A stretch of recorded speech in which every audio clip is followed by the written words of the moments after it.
Last class में मैंने वो वाला क्वेश्चन करवाया था ना, दो डिस्क घूम रहे थे कांटेक्ट में आकर के, ऐसा।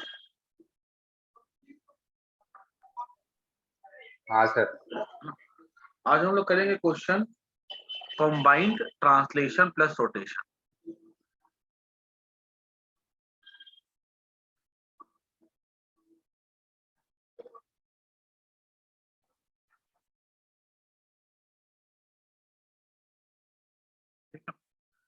Combined translation plus rotation.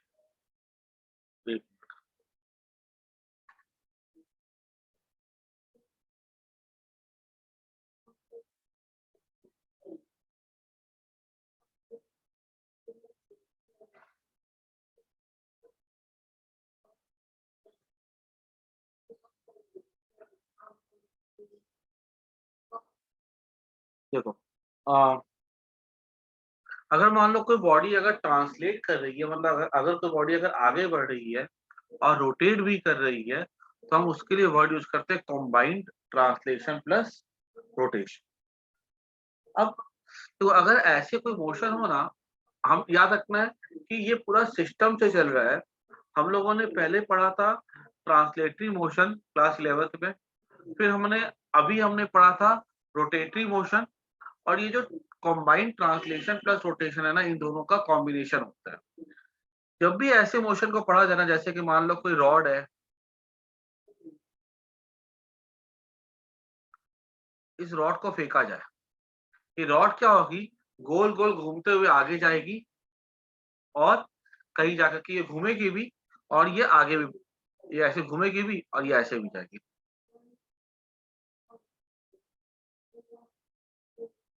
ठीक है, ये घूमेगी भी और ये आगे भी जाएगी।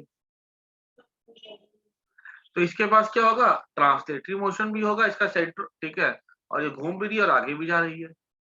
तो इसका मोशन, अगर हमसे इसके मोशन की स्टडी करने के लिए बोला जाना, देखो अगर मान लो कोई बॉल को फेंकते पॉइंट लाइक, तब तो सीधे ऐसे जाएगी। ठीक है, पॉइंट मास को फेंकेगा और सीधे ऐसे जाएगी। लेकिन अगर कोई चीज रॉड है जो कि घूम भी रही है, आगे भी जा रही है, तो हम उसका मोशन फिर कैसे स्टडी करेंगे, जरा उसको देखो। तो जब भी ऐसे मोशन आते हैं ना, तो सबसे आसान तरीका क्या होता है इसको पढ़ने का, कि पहले इसके मोशन को तुम दो तरह से देखो। एक तो ग्राउंड से सेंटर ऑफ मास को देखो और उसके मोशन को ऑब्जर्व करो, और दूसरा है बॉडी के ऊपर, सेंटर ऑफ मास के ऊपर बैठ करके बॉडी के पॉइंट को देखो।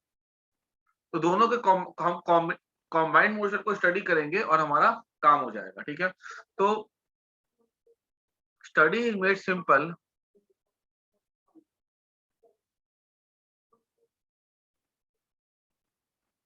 बाय, पहला step, observing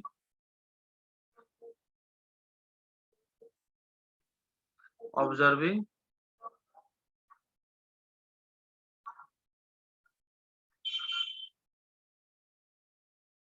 the motion of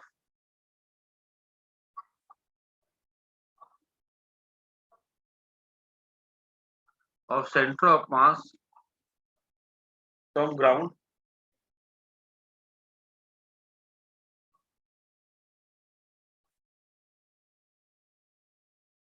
और दूसरा observing the motion of particles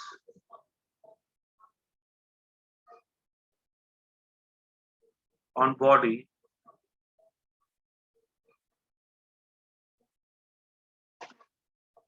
with respect to center of mass। ठीक है, ये हम लोग क्या करेंगे, दो तरीके से स्टडी करते हैं, दो पार्ट में स्टडी करते हैं। एक तो बॉडी के सेंटर ऑफ मास को देख लो from with respect to ground, और दूसरा क्या करो, बॉडी के पार्टिकल्स के मोशन को देख लो with respect to centre of mass, और दोनों ही मोशन को कंबाइन करके आंसर को एक्सप्रेस कर देंगे। वो हम लोग आगे जाकर के देखते हैं। इसको पहले नोट कर लो, ये पूरा एकदम फंडामेंटल पार्ट है इस ट्रांसलेशन प्लस रोटेशन। इसको सबको फटाफट नोट कर लो।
हो गया लिखा हुआ ना?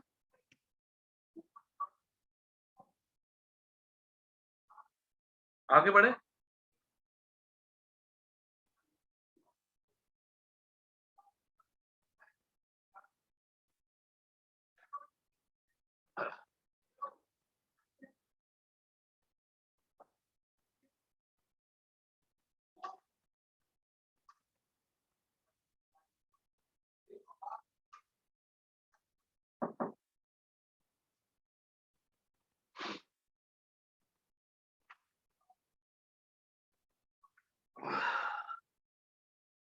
अब आगे हम पढ़ते हैं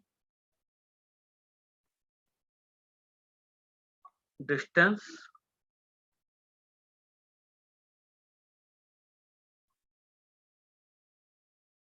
and displacement in combined translational plus rotation motion. ठीक है। अब इसमें से हम लोग कुछ कुछ एग्जांपल्स लेते हैं। जैसे मान लो कि बॉडी अगर और यहाँ पे ना ये आगे बढ़ रही है, ये घूम भी रहा ओमेगा के साथ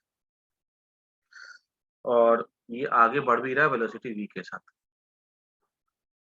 तो हमसे ये पूछा जाएगा कि बताओ t टाइम के बाद ये जो पॉइंट p है यहाँ पर,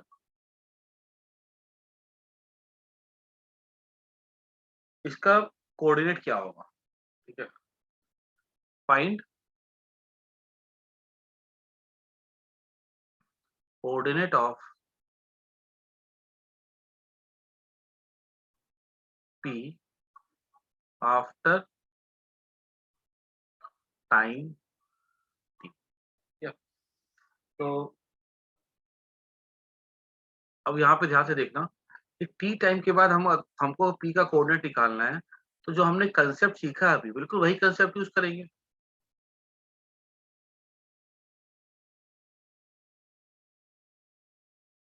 ठीक है ना। क्या कंसेप्ट सीखा हमने अभी कि हम दो मोशन को जो मोशन है ना हम लोग उसके उसमें पढ़ेंगे, दो पार्ट में पढ़ेंगे। एक तो हमने क्या देखा कि ये जो पॉइंट P होगा, इसका अगर हमने मोशन कंबाइन करके देखा तो एक तो उसके पास ट्रांसलेशन मोशन होगा और दूसरा उसके पास रोटेशन मोशन होगा।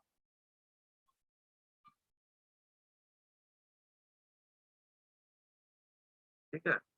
ट्रांसलेशन होगा प्लस रोटेशन होगा। ये हमारा हो गया रोटेशन वाला पार्ट थीटा, और ये हमारा हो गया ट्रांसलेशन वाला पार्ट। ट्रांसलेशन पूछा जाएगा तो कितना हो गया देखो तो, इसका हो जाएगा एक्स कोऑर्डिनेट क्या हो जाएगा पार्टिकल का, देखो तो एक्स हो जाएगा vt, वेलोसिटी इनटू टाइम। ठीक है। और पीछे कितना जाएगा देखो तो ध्यान से, पीछे जाएगा ये, अगर हम ध्यान से देखें ना, ये देखो तो ध्यान से, ये रोटेशन की वजह से ट्रांसलेशन की वजह से तो पार्टिकल आगे गया, रोटेशन की वजह से अगर ध्यान से देखो, खाली अगर ये बॉडी रोटेट कर रहा होता, चक्के के जैसे घूम रहा होता, तो ये वाला जो पार्टिकल पी है ये ऊपर भी जाता और लेफ्ट भी जाता। देखो ध्यान से, ये लेफ्ट भी जाता और ये ऊपर भी जाता। लेफ्ट वाला आ जाता है एक्स कोऑर्डिनेट में, तो वो हो जाएगा माइनस, ये लेफ्ट कितना आएगा देखो तो ध्यान से, ये हमारा थीटा हो जाएगा, ये रेडियस हो जाएगा, ठीक है, ये एंगल थीटा हो जाएगा, तो कॉस थीटा हमारा हो जाएगा, साइन थीटा हमारा हो जाएगा परपेंडिकुलर अपॉन हाइपोटेन्यूज। एक्स हो जाएगा R sine theta, R theta कितना हो जाएगा ओमेगा टी, ये हो जाएगा R minus sine omega T, ये हमारा हो गया एक्स कोऑर्डिनेट। और देखो ध्यान से अगर देखा जाएगा, ये जो मैंने लिखा है ना एक्सप्रेशन, ये मैंने दो चीजें सोच के रखी है। एक तो मैंने क्या देखा कि सेंटर ऑफ मास को मैंने ग्राउंड से ऑब्जर्व किया, तो मैंने बोला कि हर पार्टिकल वीटी डिस्टेंस आगे जाएगा, तो मैंने लिखा। और ये वाला जो पार्ट जो मैंने लिखा है, ये मैंने क्या किया, मैं एक थीटा बन करके सेंटर ऑफ मास पे बैठ गया और बॉडी को रोटेट करते हुए देखता हूँ। क्लियर? जब मैं बॉडी सेंटर ऑफ मास पे बैठ गया तो बॉडी को मैंने रोटेट करते हुए देखा, तो मैंने देखा कि अगर ये यहाँ से ऊपर की तरह थीटा जाता है, तो मैंने बोला कि ये कितना हो जाएगा, ये पीछे कितना गया ये, तो आर साइन ओमेगा टी किया।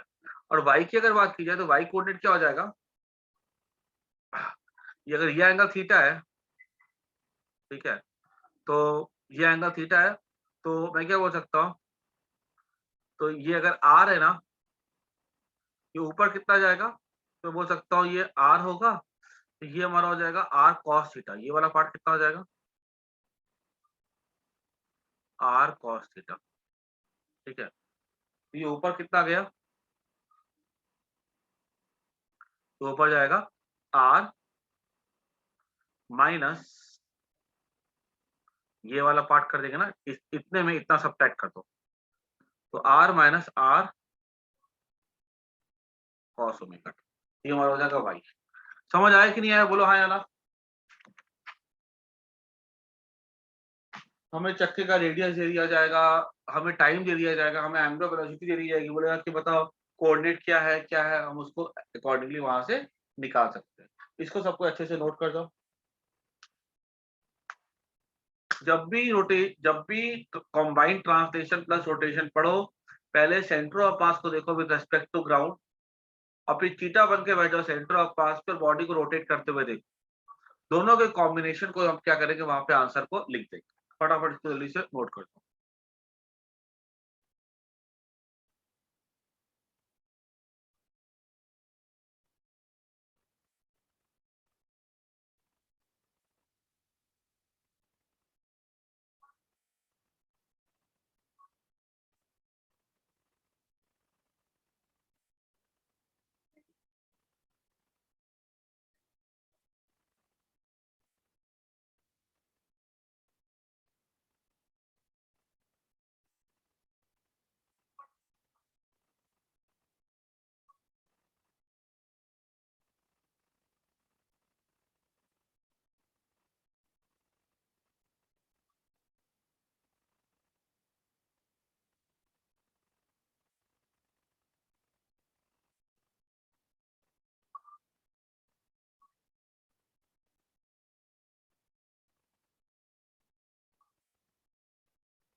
हो गया लिखा हुआ ना?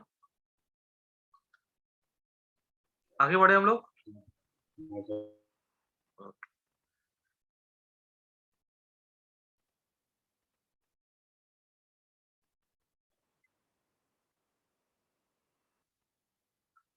लगता है आवाज थोड़ी कम आ रही है।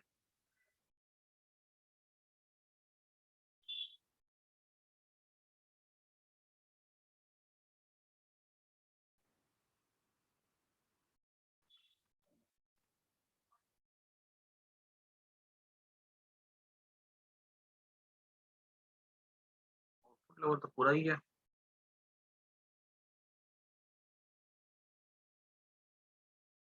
फिर अब आगे बढ़ते हम लोग।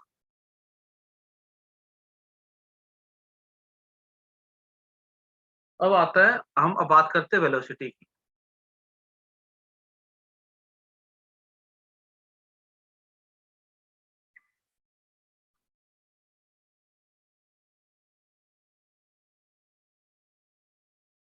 ये मान लो वेलोसिटी है v,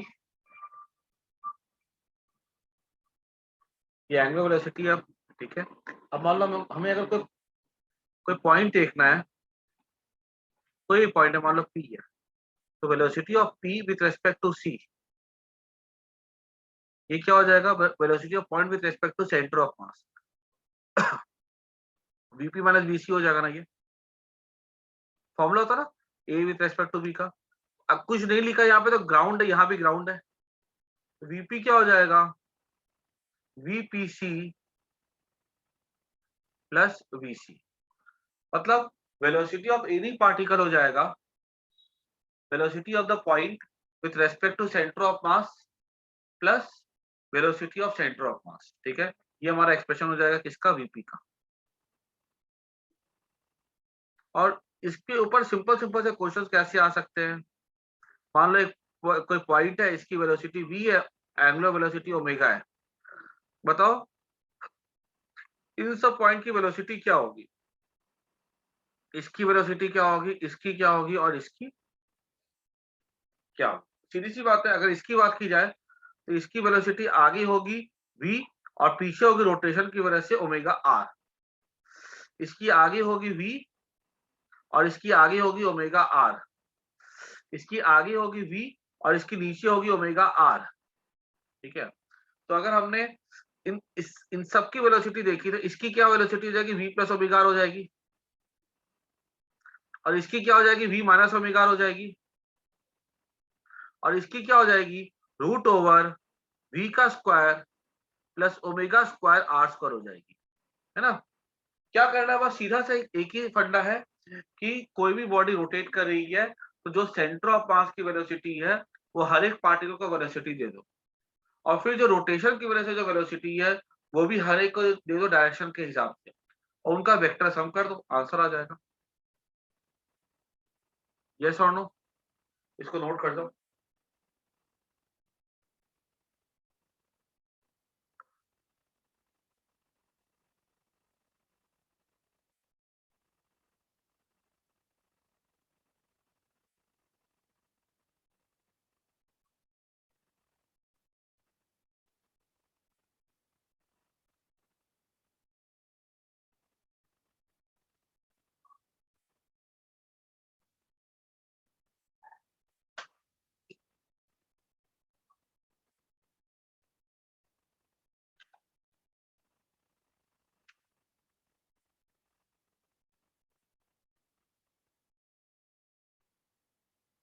इसको सबको नोट कर दो।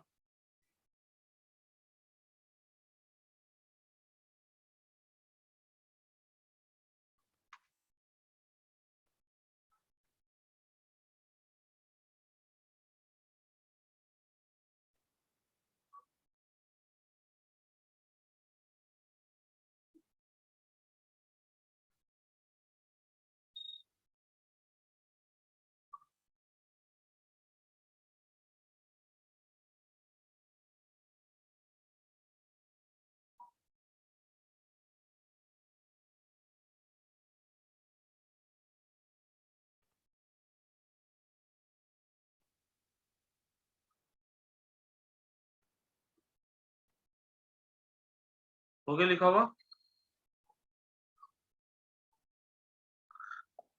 अरे बोलो हाँ या ना।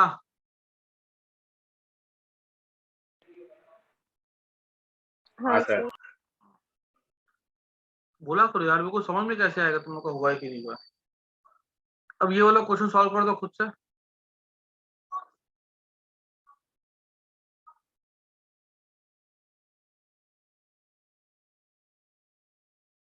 ये एक रॉड है और इसके सेंटर ऑफ मास की वेलोसिटी है 2 मीटर पर सेकेंड। और इसका एंगुलर वेलोसिटी है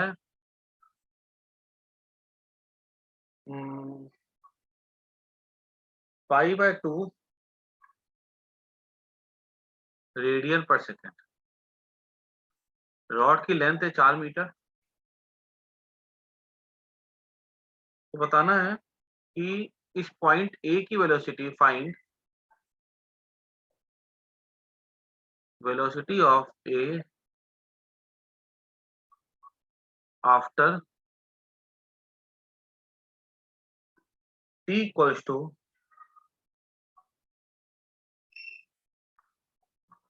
2 सेकेंड।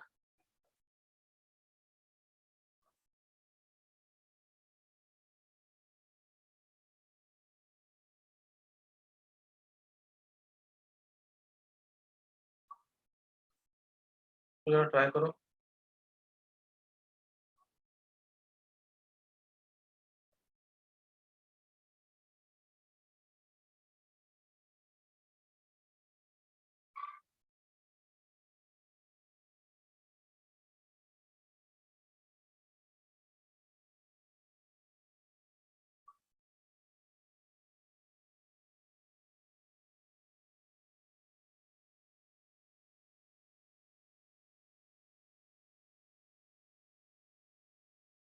सबको इसको ट्राई करो।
तो इसमें क्या किया बोला गया ना कि इसको मोशन को दो पार्ट में स्टडी करेंगे, 2 मीटर पर सेकेंड और प्लस एंगुलर वेलोसिटी। तो वेलोसिटी क्या हो जाएगा, v प्लस ओमेगा हो जाएगा ना, नेट वेलोसिटी। तो v कितना है उधर, 2 मीटर पर सेकेंड है, प्लस ओमेगा। ओमेगा कैसे निकलेगा, ओमेगा हो जाएगा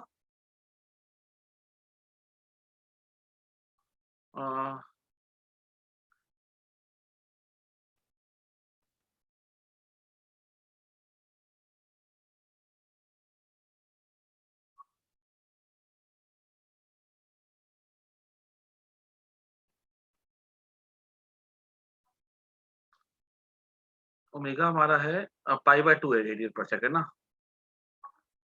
ठीक है, और रेडियस। अब यहाँ पे पता है लोचा क्या है यहाँ पे, कि यहाँ पर ना हम डायरेक्टली इसको ऐड नहीं कर सकते। क्यों नहीं डायरेक्टली ऐड कर सकते, बिकॉज रॉड घूमेगा भी ना।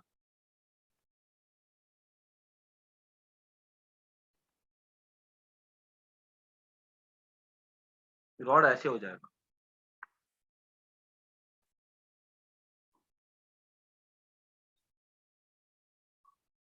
ये 2 मीटर पर सेकेंड रहेगा।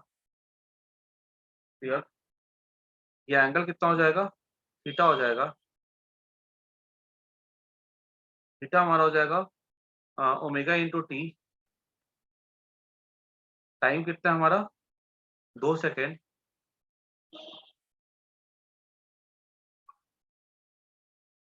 π/2 इंटू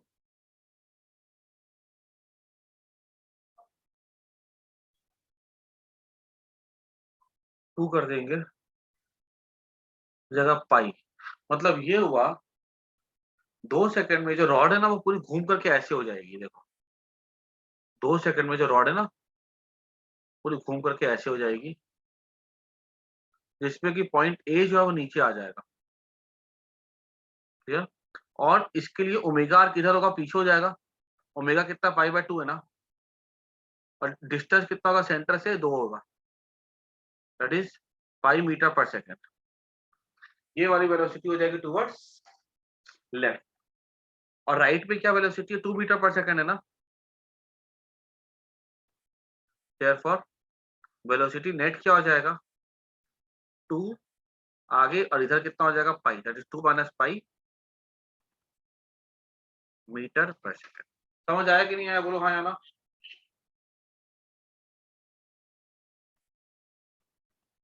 क्लियर हुआ कि नहीं हुआ?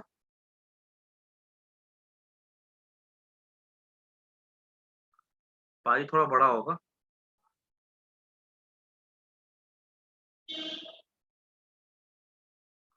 इसको नोट कर दो।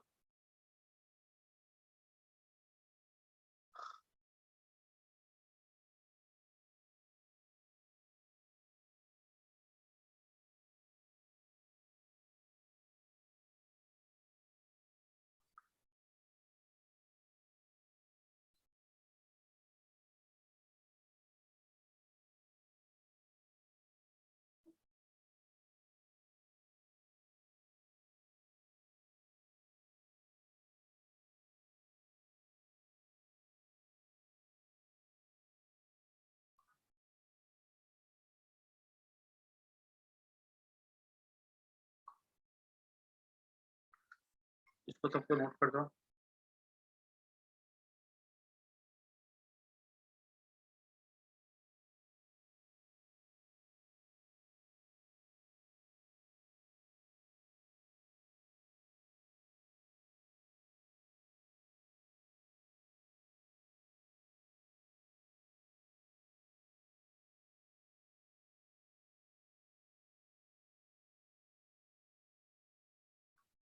आगे बढ़े हम लोग।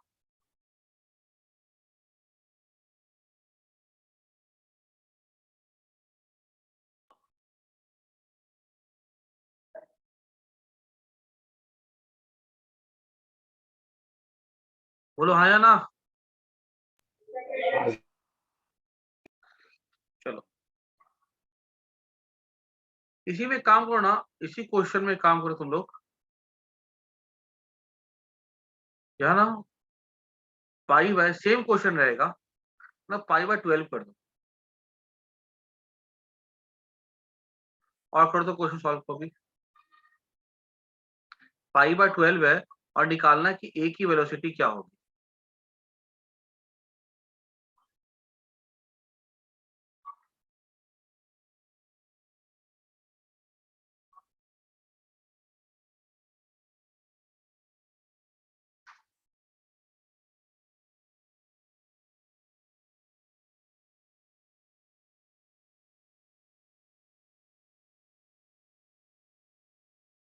निकाल सकते हो।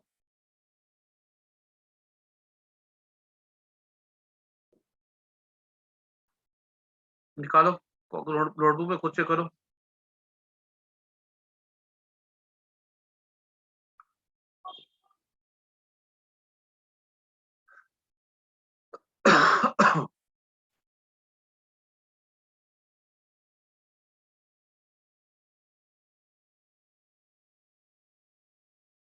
इनटू टाइम कितना था, 2 सेकंड था ना, ये एंगल 30 डिग्री हो जाएगा। ये वेलोसिटी होगी 2 मीटर पर सेकेंड, और इधर का टेंजेंशियल हो जाएगा कितना, omega into R, that is पाई/12 इंटू 2, दैट इज पाई/6। और ये 90 डिग्री एंगल होगा। ठीक है। और ये एंगल 30 होगा, तो ये वाला एंगल भी कितना हो जाएगा 30 हो जाएगा। जब पूरा एंगल 90 होगा तो 90 - 30 कितना हो जाएगा 60 डिग्री। तो रिजल्टेंट क्या हो जाएगा, √/2 का स्क्वायर प्लस π/6 का square plus 2 into 2 into π/6 into cos 60, इससे निकल जाएगा। ठीक है, थोड़ा कैलकुलेशन कॉम्प्लेक्स होगा, बाकी मेथड तो जो मैंने सिखाया ना तुम लोग को अभी, √v² प्लस ओमेगा r का होल स्क्वायर, मतलब वेक्टर वाला जो तरीका होता है वही फॉलो। इसको भी नोट कर दो।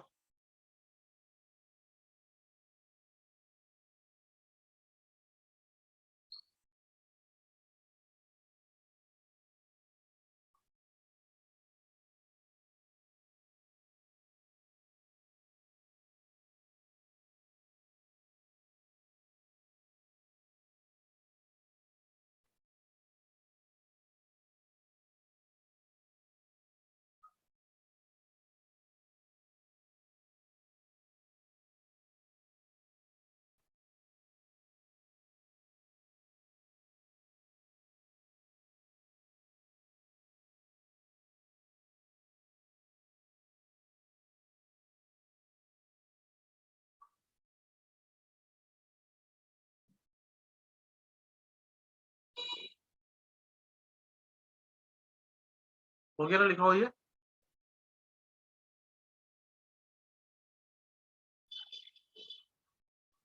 आगे बढ़े हम लोग। हाँ प्रिंस,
सॉरी सॉरी, हाँ, इस पाथ को हम लोग, ये व्हील जब जाएगा ना इधर में, ठीक है, यहाँ पे क्या होगा, distance moved by point P in one complete revolution of the wheel.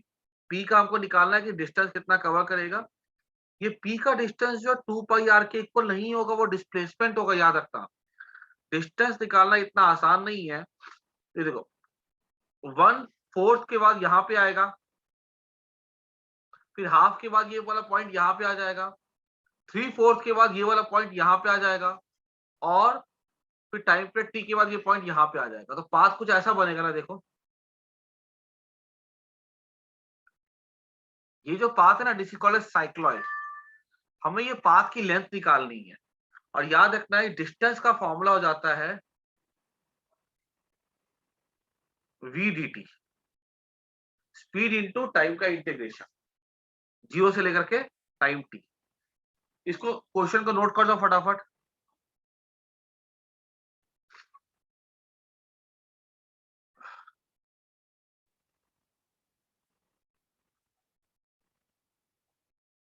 Question को नोट कर दो।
मैं ना अभी क्लास एंड कर रहा हूँ, फिर से ज्वाइन कर लो ना।